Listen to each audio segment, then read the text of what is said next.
국내에서 코로나19 확진자 어제 1,725명 발생했습니다. 하루 만에 1,700명대까지 다시 늘어났습니다. 전국의 일상 공간에서 감염 사례가 계속 나오고 있고, 이런 가운데 델타 변이 바이러스와 돌파 감염이 확산되고 있습니다. 오늘 8일이면 현행 거리두기 종료가 되죠. 그리고 그걸 앞두고 정부는 지방자치단체와 전문가 의견을 수렴해서 모레쯤에 조정안을 확정할 방침입니다. 관련 내용들 이형민 세브란스병원 진단검사의학과 교수와 함께 알아보겠습니다. 어서 오십시오. 네. 예, 다시 1,700명대로 늘어났습니다. 지금 방역은 어느 정도 강화는 계속하고 있는 것 같은데 이렇게 많이 늘어나고 있을까요? 예, 지금 어제 같은 경우에는 1,725명 확진자가 나왔고 그중에 이제 지역 감염은 1,664명입니다. 근데 네. 이제 세부적인 내역을 보시면 수도권이 62%로 1,036명이거든요. 예. 그다음에 이제 비수도권이 628명으로 37.7% 정도를 지금 차지를 하고 있는데요.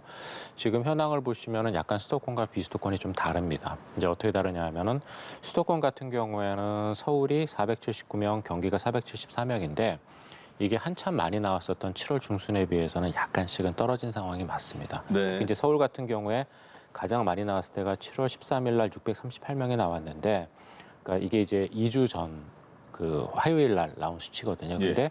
지금 3주 전 화요일 날 나온 수치인데, 근데 그게 지금 604명, 573명을 거쳐서 어저께는 479명까지 거의 33% 정도, 3분의 1 정도 지금 감소를 한 거거든요. 네. 그래서 서울 지역 같은 경우는 꽤 감소를 했고, 경기도 권역 같은 경우에는 아무래도 서울에서의 감염이 전달되는 여파다 보니까 그거보다 2주 뒤인 7월 27일 날 557명으로 가장 많은 확진자가 나왔고, 거기에 비해서는 일주일 뒤인 어제는 474명으로 한 20% 정도 감소한 수치이긴 예. 합니다. 근데 그럼에도 불구하고 지금 서울은 아직까지도 4단계 기준에 지금 들어가 있는 상황이고, 네. 경기도는 3단계 기준에 들어가 있는 상황이거든요. 그래서 네. 아직까지 지금 감염 무리가 원하는 만큼 많이 줄지 않은 상황이라고 볼 수가 있고요.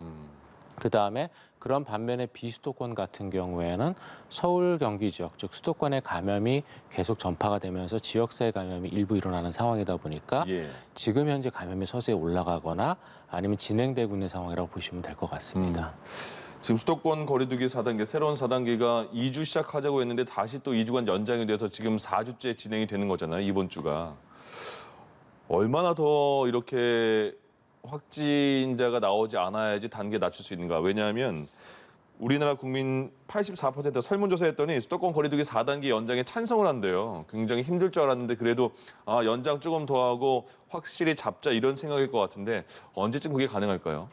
그래서 이게 언제쯤이다라고 얘기하는 게 이제 제가 저번에도 잠깐 말씀드렸겠지만 이게 네. 얼마나 확진자가 줄느냐에 따라 달라지거든요. 예, 예. 지금 경기도 같은 경우에는 3단계 기준이 270명, 4단계 기준이 539명이기 때문에 어저께 474명이라는 그 확진자 숫자는 분명히 이제는 3단계 정도로 내려온 거는 맞습니다. 경기도권 따지면요. 예, 맞습니다. 예. 근데 문제는 서울이 4단계 기준이 384명이고 3단계 기준에서 192명인데 아직까지도 서울은 4단계 기준을 훨씬 넘고 있는 상황이거든요. 네. 그러면은 이게 지금 서울과 경기는 생활 권역으로 묶여 있기 때문에 예. 결국 이거를 같이 움직이지 않으면 감염이 전파되기 때문에 결국은 똑같은 상황이 돼버리거든요. 그게 이제 지금도 보면 서울이 쭉 올라갔다가 경기도가 거기에 대한 파생 감염으로 한 2주 정도 뒤에 피크를 보이는 모습을 보여주고 있기 때문에 예, 예. 확인이 되는데요. 그래서 서울, 경기 지역은 제가 보기에는 아마 서울이 4단계 기준을 계속 만족하는 이상은 내려가기 좀 어려울 걸로 생각이 됩니다. 네. 그다음에 나머지 지역 같은 경우도 지금 감염이 600명 정도, 비수도권에서 지금 거의 지금 628명이 발생을 한 거니까 이게 지금 4차 대유행 이전에 전국 감염이랑 비슷한 정도 규모거든요. 예. 그렇게 보면은 지금 나머지 지역 같은 경우도 3단계 아래로 내리기는 어려울 걸로 보이는데요. 근데 이제 어저께 말씀드렸던 그 설문조사는 보면 좀 재밌는 데이터들이 일부 있는데 말씀하셨던 것처럼 이제 4단계를 거의 전 국민의 한 4분의 3 정도가 이제 좀 더 유지해야 된다라는 말씀을 주셨는데요. 예. 근데 좀 자세한 내용을 살펴보면 어떤 내용들이 있냐면은 이 코로나19 위험성에 대해서는 심각하다는 거를 전 국민의 83%가 알고 계세요. 네. 그런데 그리고 또 본인이 안전하지 않다고 생각하시는 분들도 전 국민의 안전하지 않다고 생각하는 게 전 국민의 69%입니다. 예. 그러니까 안전하다고 생각되는 사람들은 28%밖에 없거든요. 네. 근데 반면에 보면은 본인의 감염 가능성이 높다라고 생각하는 사람이 27%밖에 안 돼요. 난 안 걸려. 예, 이런 거군요. 맞습니다. 그러니까 예. 본인이 전반적인 사회가 안전하지 않다고 생각하시는 사람들이 69%인데도 불구하고 본인은 감염될 가능성이 높지 않다라고 생각하시는 분들이 또 61%로 대부분이거든요. 예. 그러니까 이게 좀 약간 괴리가 있어요. 그러다 보니까 어떤 현상들이 벌어지냐면은 그 설문조사에서도 나왔었지만 본인은 마스크도 잘 착용을 하고 사회적 거리두기 5인 이상 집합금지도 잘 지키고 그다음에 정해진 곳에서는 취식도 안 한다고 대답하시는 분들이 대부분이었는데 예. 남이 그렇냐라고 물어본 질문에는 남은 적어도 40에서 50%는 그렇지 않은 것 같다라고 답변을 주셨거든요. 그러니까 이게 본인은 잘 지킨다고 생각을 하시겠지만 남이 네. 보기에는 안 지키는 모습이 있는 거고 그 안 아. 지키는 모습들이 코로나19가 위험하다는 것과 사회가 안전하지 않다라는 것까지는 느끼고 있는데 예. 이게 나에게 다가오는 위협이라는 생각은 아직까지 잘 못 느끼시는 것 같아요. 아. 그래서 그러다 보니까 이런 사회적 거리두기에 관련된 여러 가지의 것들이 지금 원활하게 준수되지 않는 걸로 보이거든요. 예, 그래서 예. 이러한 이 코로나19의 위험성이 나의 위험일 수 있다라는 걸 생각을 해야 되는데 네. 그런 또 하나의 그렇게 또 생각하는 하나의 이유 중에 하나는 젊은 층이 그동안 코로나19에 대해서 안전하다고 생각을 했기 때문이거든요. 근데 그렇지 않다라는 생각을 좀 가지고 예. 이게 나의 위협일 수도 있다는 생각을 좀 가져야 될 것 같습니다. 요새 또 델타는 뭐 델타 변이 바이러스는 계속 누적돼서 굉장히 많아진다. 우세종이 될 것이다 이렇게 말이 나오고 델타 플러스 얘기도 나왔잖아요. 플러스 확진자가 2명이 나왔다 이렇게 했는데 먼저 델타 변이 바이러스와 델타 플러스 변이 바이러스의 차이점은 뭐예요? 예, 이제 델타 변이하고 델타 플러스하고는 차이점이 이제 중요한데 이제 변이 위치가 조금 더 늘어났습니다. 델타 네. 플러스에서는 근데 어느 부분에 변이 위치가 늘어났냐면은 스파이크 단백의 417번째 아미노산이 바뀐 거거든요. 예. 근데 이 417번째가 왜 중요하냐면은 그동안 우리가 이제 이러한 변이형의 위험성을 평가를 할 때 여러 가지의 그 요소를 갖고 평가를 하게 되는데 그 중에 하나가 이제 전파력이 얼마나 높아졌느냐, 네. 그다음에 중증도가 높아졌느냐, 그다음에 또 하나 중요한 게 예방 접종에 의한 면역력을 얼마나 회피할 수 있느냐. 예. 요 세 가지를 놓고 보거든요. 근데 이 K417 변이라는 거는 어떤 특성이 있냐면은 스파이크 단백의 변이이면서도 이게 다 인체의 세포하고의 결합 능력을 좀 더 높게 만들어주는 그런 것들이다 보니까 감염력이 조금 더 높아질 개연성이 있는 아직 증명은 안 됐습니다. 네. 그런 게 있는 변이이고 예. 또 한 가지 중요한 거는 여태까지 나온 주요 변이 중에서 백신에 의한 예방 접종에 의한 면역력을 가장 잘 회피하는 걸로 알려져 있는 게 예. 베타 변이와 감마 변이거든요. 근데 이 두 가지가 다 417번째 아미노산 변이를 갖고 있습니다. 예. 그 중에서 베타 변이 같은 경우가 제일 백신 예방 접종에 의한 면역력을 잘 회피하는데 이거는 거의 예방 접종에 대한 그 중화 능력을 거의 6분의 1에서 12분의 1까지도 떨어뜨린다라고 아. 돼 있거든요. 근데 이 변이와 똑같은 변이를 지금 이 델타 플러스는 갖고 있는 거거든요. 그러다 네. 보니까 이 델타 플러스가 기존 델타 변이의 높은 전파력에 또 거기다 이제 예방 접종에 의해서 생긴 면역력을 회피할 수까지 있게 되면은 예. 그러면은 심각한 문제가 될 수 있기 때문에 여기 대해서 지금 많은 그 주의를 갖고 있는 겁니다. 근데 한 가지 중요한 거는 이게 이제 그럴 개연성이 있다라는 것은 생각은 하고는 있는데 네. 아직까지 이게 실제 현장에서 그런 현상이 있는지에 대해서는 데이터가 아직 나오진 않은 상태거든요. 그래서 거기에 대한 것들은 조금 더 지켜봐야 될 것 같습니다. 그러면 우리나라에서 2명이 이제 델타 플러스 변이 바이러스에 감염이 됐다고 하고요. 한 분은 둘 다 아스트라제네카 2차까지 접종이 끝났고 2주가 지났고 한 분은 접종하고 미국 갔다 와서 검사를 맡았는데 확진이 된 거예요. 델타 플러스로. 근데 한 분은 외국에 나간 적이 없는데 델타 플러스 감염이 됐어요. 그러니까 두 분 다 어쨌든 돌파 감염은 맞는 거잖아요. 그럼 델타 플러스 변이 바이러스는 돌파력도 강한 것인가? 그거에 대한 조사는 그렇게 자세하게 아직 안 나왔다는 거죠. 예, 맞습니다. 예. 근데 이제 그 말씀하신 그 부분이 되게 지금 중요한 부분인데요. 예.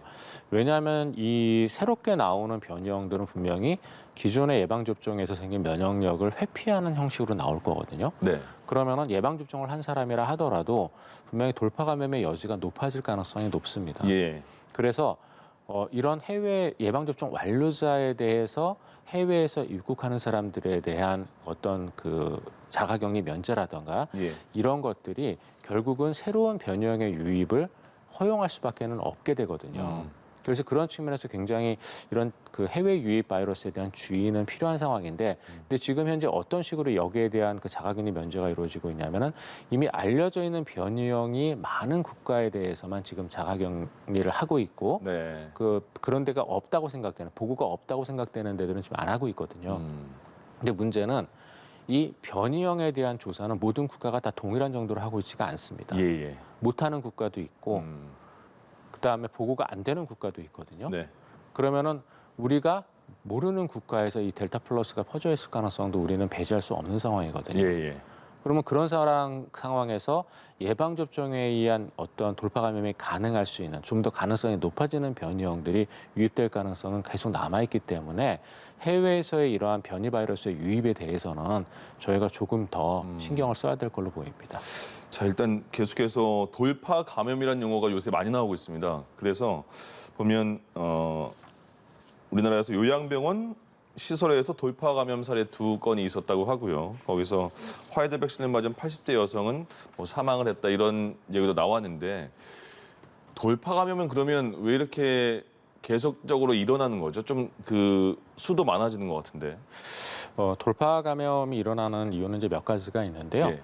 일단은 그 예방 접종에 의한 면역력의 형성이 모든 사람이 동일하지가 않습니다. 네. 동일하지가 않고 면역력에도 분명히 정도가 있거든요. 예. 그래서 가장 잘 알려져 있는 예방 접종에 의한 면역력이 잘 안 생기는 군은 어떤 군이냐면은 이식을 받은 사람, 네. 장기 이식을 받은 분들은 면역 억제제를 지속적으로 투여를 받기 때문에 미국의 보고에 따르면은 이 장기 이식을 받아서 면역 억제제를 투여받은 군의 거의 한 80% 정도는 제대로 항체가 생기지 않았다라는 보고도 있습니다. 예. 그다음에 두 번째는 아무래도 고령층의 경우에 있어서는 이런 예방 접종을 하더라도 면역 반응 자체가 좀 약하게 일어나는 경우가 많고, 거기에 따라서 항체 형성이나 이런 것도 좀 낮아지는 경우들이 있거든요. 그다음에 세 번째는 면역력이 제대로 잘 형성됐어도 다량의 바이러스가 들어오게 되면은 역시 돌파 감염이 생길 가능성이 네. 있습니다. 다만 이제 이런 경우에는 워낙 면역력이 제대로 될 형성된 분들이기 때문에 감염되더라도 대부분 그냥 약한 감염으로 지나는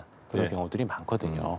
그래서 이 돌파 감염에 대해서는 여러 가지 원인이 있기 때문에 저희가 예방 접종을 한 거는 분명히 본인이 중증으로 가는 걸 막아주는 효과는 어느 정도 있지만 예. 돌파 감염이 가능하다는 사실은 좀 알고 계시는 게 좋을 것 같습니다. 그러니까 우리나라도요, 이런 말 하는 분들이 계세요. 아니, 백신 2번 다 맞고도 감염이 되면 백신을 왜 맞냐? 미국에도 그런 사람이 많나 봐요. 그래서 미국의 한 그 교수님이겠죠. 이렇게 백신을 맞고 돌파 감염된 분의 폐와 백신을 맞지 않은 사람이 감염됐을 때 폐를 저렇게 비교를 했거든요. 전문적으로 설명 좀 해주세요. 뭐가 더 좋고 나쁜 건지요? 예, 뭐 제가 전문 분야는 아니지만 그냥 네. 의사로서 보자면은 네. 일단 왼쪽에 보시는 게 백신 미접종자의 코로나 그 폐렴 사진이고요. 예. 그다음에 오른쪽에 보시는 게 돌파 감염 코로나 확진자인데, 보시기에도 가운데 심장이 있고 폐 쪽에 보시면 폐 쪽에 예. 그 음영도가 다른 거를 확인하실 수가 있을 겁니다. 예. 이제 백신 미접종 코로나 확진자는 음영도가 더 높고, 그게 그만큼 그 바이러스에 의한 폐렴보다 더 심하게 확산된 거를 나타내거든요. 바이러스가 많이 퍼진 거예요? 왼쪽은요? 예, 폐렴이 더 심하다고 보시면 됩니다. 그래서 이런 예방 접종을 했을 때 돌파 감염이 생길 수는 있습니다. 생길 예. 수는 있는데, 말씀드렸던 것처럼 분명히 중증으로 가는 거는 막아주는 효과는 아직까지도 확인이 돼 있거든요. 네. 그래서 미국 같은 경우에 이제 델타 변이가 확산되면서 지금 미국이 6월 중순에서 7월 중순까지 코로나19 확진자 숫자가 300% 3배 늘었습니다. 예. 그리고 최근 들어서 코로나19로 인한 입원자나 사망자도 많이 늘었는데요. 근데 최근에 미국 데이터에 따르면은 미국에서 코로나19로 인해서 사망하는 사람 또는 입원하는 사람의 97%가 예방접종 미접종자라고 네. 합니다. 돌파 감염이 있지만 예. 전반적인 중증도나 이런 것들을 놓고 봤을 때는 두 군은 비교할 수 없을 정도의 아. 예우를 보이거든요. 예. 그래서 예방접종은 당연히 시행해야 된다고 생각을 합니다. 그러니까 백신은 정말 묻지도 따지지도 말고 그냥 맞는 게 무조건 좋다 이렇게 생각해도 되는 거잖아요, 사실. 예, 그렇게 알고 그 백신 접종 편하게 접종하셨으면 좋을 것 같습니다. 근데 이게 또 있어요. 얀센 우리가 맞은 분도 계시고 아스트라제네카, 화이자, 모더나 이렇게 있잖아요. 근데 돌파 감염 어떤 백신을 맞았을 때 돌파 감염 얼마나 됐냐 보니까 얀센 맞은 분 중에 580명 정도가 돌파 감염 되셨고, 화이자는 284명이 됐고, 아스트라제네카 254명이 됐고. 그러면 뭐야, 얀센 맞으면 더 돌파 감염 잘 되는 거 아니야? 이렇게 생각할 수가 있어요. 어떻습니까? 예, 그 말씀 주셨던 것처럼 처럼 이제 접종 완료자의 돌파 감염 숫자가 좀 다른데요. 네. 이거를 다시 이제 비교하기 위해서 표준화를 해보면은 얀센 같은 경우에는 백신 접종 완료자, 그러니까 예방 접종 완료자 10만 명당 51.4명의 돌파 감염자가 생겼고요. 예. 그다음에 아스트라제네카는 절반 정도입니다. 24.3명. 그다음에 화이자는 다시 또 아스트라제네카 한 3분의 1 정도 수준 7.8명 정도가 네. 생기거든요. 그래서 이게 예방 접종을 하고 나서의 돌파 감염, 그러니까 감염에 대한 프로텍션, 우리가 보호 능력을 봤을 때는 예. 사실 화이자가 제일 좋았고 그다음에 아스트라제네카의 네. 순서였었거든요. 그래서 거의 그거 순서대로 온다고 보시면 되는데 예. 그러면 그중에서도 얀센이 왜 이렇게 월등히 높은 돌파 감염률을 보이냐? 네. 그거는 이제 몇 가지 원인이 있습니다. 일단 뭐 젊은 층이 많이 맞았기 때문도 있고요. 예. 하지만 분명히 얀센의 경우에 있어서는 저희가 그동안 했던 여러 가지의 실험실 결과에 따르면은 얀센 백신 1회 접종하고 항체가 생기는 그 정도가 분명히 아스트라제네카나 화이자 2차 맞은 분들에 비해서는 좀 낮은 편입니다. 아. 그리고 또 하나는 네. 얀센 백신 같은 경우에 변이형에 대해서 좀 강하다라는 얘기가 나왔었는데 그거는 사실 알파 변이 얘기였었고요. 예. 베타, 감마, 델타 변이에 대한 중화 능력은 얀센 백신이 좀 많이 떨어지는 편입니다. 아. 그런데 이제 최근 들어 이제 델타 변이가 확산되다 보니까 이 얀센 백신에 의한 돌파 감염이 좀 더 많아지는 걸로 생각은 되는데 예. 문제는 이 얀센 백신의 가치는 저희가 처음에 이 얀센 백신을 국내 도입할 때도 얘기가 나왔었지만 보호 능력에 있기보다는 왜냐하면 얀센 백신의 보호 능력은 미국 임상 실험에서 70% 정도, 네. 그 다음에 남아공이나 브라질 임상 시험에서는 50에서 60% 정도였었거든요. 예. 그런데 중증화로 가는 걸 막아주는 능력이 거의 90에서 95%였었습니다. 그래서 그렇게 놓고 봤을 때 얀센 백신의 효능은 제가 보기에 충분히 유지가 되고 있다고 생각이 됩니다. 아, 그러니까 얀센은 말씀하신 것처럼 돌파 감염된 것 때문에 얀센을 평가절하할 필요 없이 얀센 백신의 목적은 바이러스 걸렸을 때 더 악화되는 걸 막는 거는 굉장히 효과적인 이런 말씀이신 거죠? 예, 맞습니다. 그래서 본인을 위해서는 얀센 백신을 맞으셔도 네네. 중증으로 가는 거를 거의 대부분 차단해 주기 때문에 충분히 효과가 있거든요. 근데 이제